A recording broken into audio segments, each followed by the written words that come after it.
Okay, thank you for that. Stretch a little bit. Stretch. Yeah, come on. Stretch to the side. Stretch to the side. This helps me too, right? Because believe it or not, I have done public speaking, I have done storytelling, and I get nervous no matter what. So that's to help me in a moment of to look at you because I stopped looking at you after a while. Come on. It's a good, yeah. The night I saved my best friend. I'm 16, she's 17. I'm from Jamaica, she's from Trinidad. We met 2 years previously at a Caravana festival, and we were best friends ever since. So I found my first best friend, and it was amazing. We talked, we got along with everything. We talked about everything with each other, and we had no secrets between each other. It was great. Of course, do remember that if you do have a West Indian friend, you have to know back in the 70s, we all had chores, we all had curfews, and we could not misbehave. So we had to do our chores, and the only little thing that we could get to do was go out Saturdays in the afternoon, be home before 9 or 10. That's just the rules and the way it is. So Dee and I would always end up going to Eaton Center. So she lives in the East End, and I live in the West End. So we'd always meet at Young and Bloor, and then go down to Dundas. Now, back in those days, boom boxes, when they used to hold them and carry them around, that did happen. It is still happening with some places. But we would go down to Eaton Center, and it was a gathering of young people of our own, cultures in the Caribbean. There'd be a few Canadians that would be with us, but it was always music, talking, and it was just fabulous. It was innocent fun. But for us at our ages, 16, 17, it was the best thing in life. You put on your so-called Sunday best, you'd go out and you'd hang out. So it was just before graduation, and Dee and I only had one more weekend together because she had her graduation and I had mine. 2 separate schools, obviously. So she calls me, she goes, "You ready to go down this weekend?" I'm like, "Yeah, girl." She goes, "But guess what? We have to definitely go, and we have to go because I have met the guy." I'm like, "What?" She says, "At school, I saw him. And oh my God, I heard that he was talking with his brothers, and he's gonna go to Eaton Center, so you gotta come and see and let me know." I know what? We're still virgins, by the way. Very virgins. Very, very much virgins. So now what? What are you gonna know? "Girl, this is the guy." I'm like, "Okay." So we made our plans. She leaves at the same time and I do. Literally back in the day, there was no Kennedy and no Islington. It was Kipling. It was no Kipling. There was only Islington and Warden. So we'd meet, and then we got there. And she was so excited, and she was like, and I was so happy for her, but I wasn't too sure what was I to expect. But I do know my best friend would tell me everything. So we got on the train together, and she started telling me about, "Oh, girl, he looks so good, and his skin is nice, and he dresses well, and he's got 2 other brothers," and I am falling head over heels. Never heard her say that. I've never said that before. So I was really perked, and was like, "Okay, let's go. Let's do this." So we finally standing around, everybody's there, we're saying, "Hey, what's up, girl? Hi, girl, what's up? Hey, what's up? You going tonight?" "No, gotta go to church next morning." "No, mama, gotta go." So we always had those basic conversations. Everybody kind of understood. Then she gets all heated and she's all nervous, and I'm looking at her and I'm like, "What's wrong, Dee?" She says, "He's here, he's here, he's here, he's here." Now, ladies, I don't mean to give the secret away, but sunglasses are the best tool to keep a woman's eyes secret. Why? I put on my sunglasses. Why? Because I don't want him to see me looking at him, because he might get all this ego boost. But I want to see what he looks like because my girlfriend's falling head over heels over him. So I got my sunglasses on, and my head's straight ahead. And he's coming this way because she's all excited looking at him. But my eyes is that way, but my head's this way because I am the girlfriend who you have to pass to get through, right? So he's like, and he does look good. And then I looked at his 2 other brothers, and they look good too. I said, But I was still Miss Virgin, guys. I was still 16. I didn't know what to do. Anyway, they still look good to me. All right, so they finally came up, and all the introductions were made. Music's playing in the background, so you're jigging a little bit, you're hanging out. It's like, "Yeah, okay, hi Mark, how you doing?" "It's my best friend, okay. All right, cool." So anyway, I did think that they were nice, and we all hung out for a while. I got to know the brothers, I got to listen to Mark talk about Dee, and Dee talk about Mark, and all this. Then all of a sudden, I see the 2 of them walk off a little bit. So I keep my eye on them, because that's just not protective. And I see her, and she goes to kiss him. Whoa, she's kissing him. Is that her tug? Yeah, okay. Come here, girl.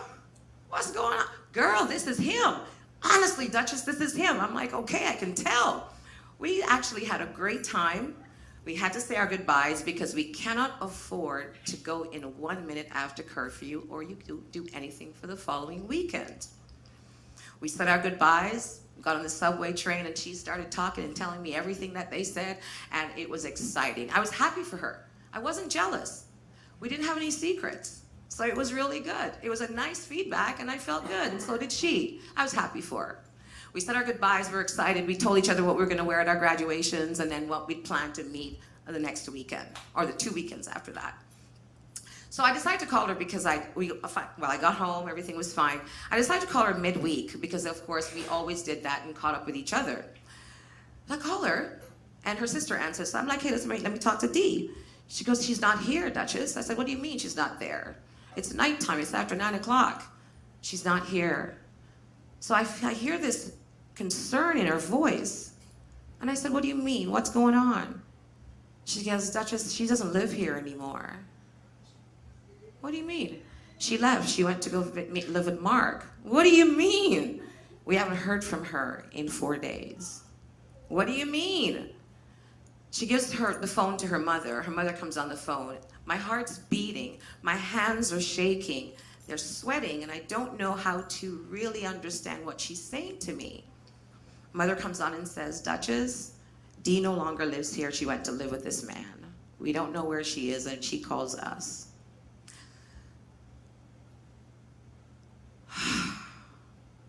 Okay, do me a favor, Mom. When she calls, tell her to call me, please. Okay. I wait for 2 days. I haven't heard from Dee. Finally, I heard from her. The phone rings. I pick it up. Duchess, Dee, where have you been? I'm slightly freaking out. She goes, calm down. Here's my address. Please come and see me on Saturday. I'm desperate. Okay, I will be there. Tell me what's going on. No, I can't talk long. Okay, I'll be there on Saturday. I get to the address. Don't like how the street looks, but I keep walking. I find the house, and I see the number on the house. I start to walk up the staircase, and the stairs are crooked but creaky, and there's this aura about the house that I don't feel good about, but I don't know what it means. I'm only 16. I really don't know. I knock on the door. Knock, knock. Who's that? Is Dee here, please? It's Duchess. In the background, I hear, Dee, get to the door. I'm not used to hearing a man's voice, much less to that intensity, and I am more shaking, and I'm very nervous. The door opens, and he goes, come on in. Step in a few steps into the door, and into the hallway, and then I see my girlfriend coming down the stairs, and I see her smile, and I start to smile, and all of a sudden everything goes away, and I feel comfortable. She comes, she grabs me, and she holds me, and we hug, and like, hey, and it feels good. I haven't seen her in so long. I haven't talked in so long. She goes, come on upstairs. So we run upstairs. Mark was there. He goes, hey. I goes, hey. He runs downstairs, but he turns around before, and he goes, hey, don't forget, don't leave the house. So he goes downstairs, and we're talking. I'm like, Dee, what's going on? Then she goes, listen, just tell him that we have to go somewhere. So she grabs me, we go downstairs, and she said, we're going out the door, and then she turns and she says, Mark, I'll be right back. I'm going out with Duchess. And he starts to look, and then all of a sudden she grabs me, and I'm out the door. And we're walking down the road, walking down the road, walking down the road. We get to the corner of the road, and we stop. And she stops me, and she goes, oh my God, I need your help. What is wrong? Dee, Duchess, he doesn't love me. It's not anything at all. He took me from my home. He took my ID. I've been down here. We thought it was in love. He's sleeping with him. And she's just talking ferociously. I don't understand. I was like, please, just tell me bottom line what it is. Well, he's a pimp, and he wants me to prostitute for him. What? Yeah, I slept with him. I thought he loved me. I love him.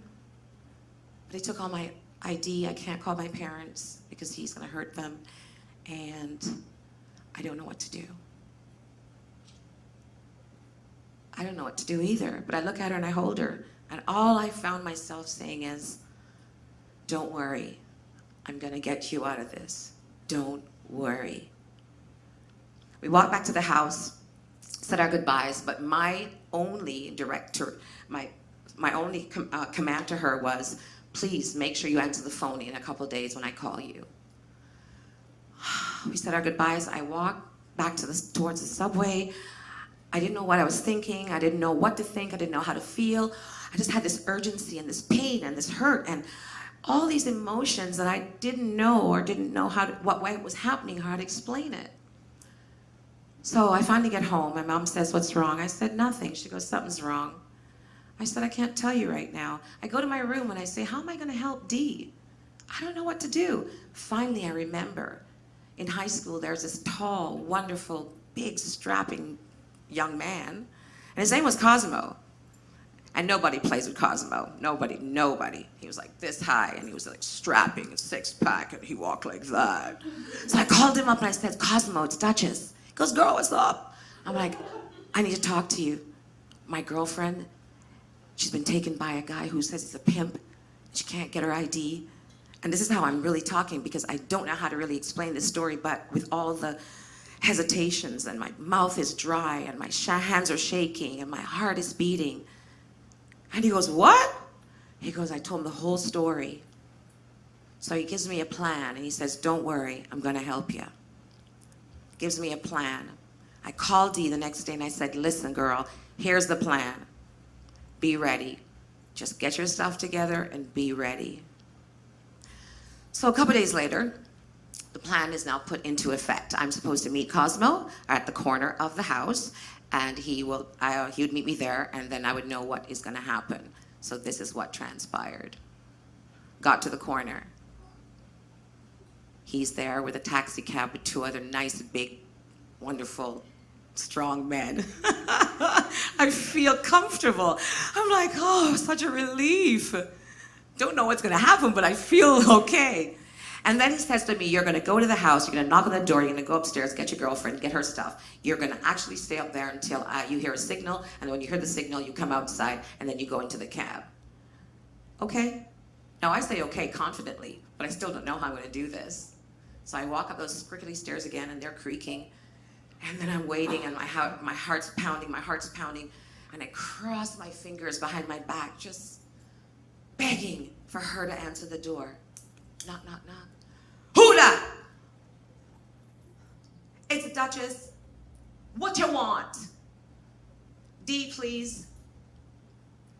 Dee comes down the stairs, but nobody opens the door for me while I wait there.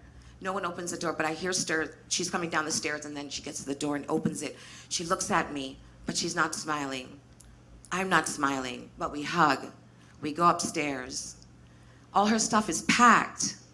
We're both shaking. We're sweating profusely, not knowing what's going to happen.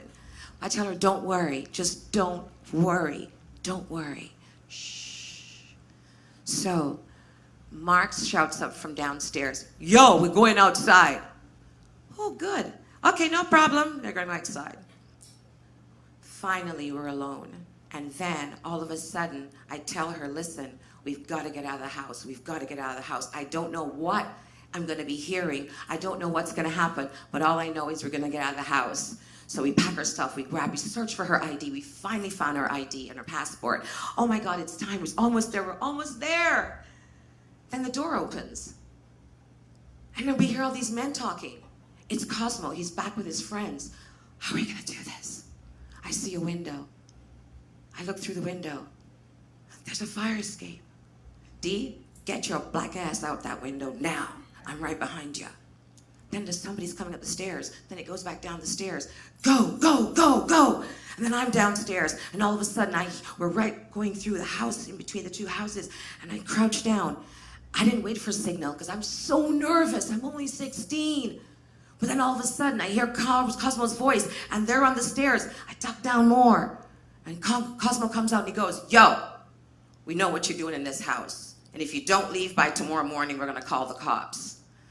Then something starts to happen. Somebody pulls the gun. All I know is I grab Dee's hand, and I run across the street. I get into that cab, and I snuck right down with her, and I'm holding her, and we're shaking. It felt like 10 minutes, but I'm sure it was only 5.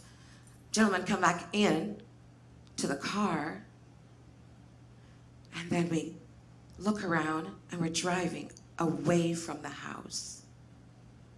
I just saved my best friend, but I didn't feel like that yet. We finally got to her parents' house. I got her inside. parents, her sister, everybody's hugging her. It's all great.